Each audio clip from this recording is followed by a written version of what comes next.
Welcome to the Appleton Tech Center. I'm Scott Caboose with iCar, and today we've got an opportunity to play with a Cybertruck. One of the neat things about the Cybertruck, the belt moldings can be R&I'd without getting into the interior components of the vehicle at all. If you read the procedure, it's going to pretty much show you what I'm telling you here. We're going to take a little glass cleaner and use it as a lubricant.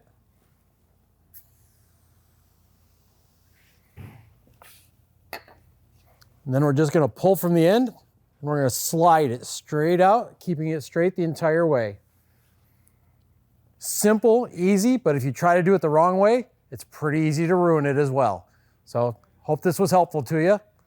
Now we're going to show you how to reinstall the belt molding on the Cybertruck. Again, we're going to take our glass cleaner just to lubricate that.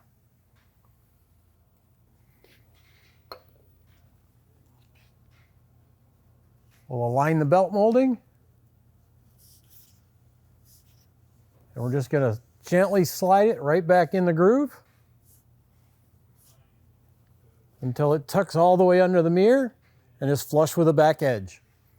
Just like that, we've R&I'd that belt molding without damaging it. Hope this is helpful.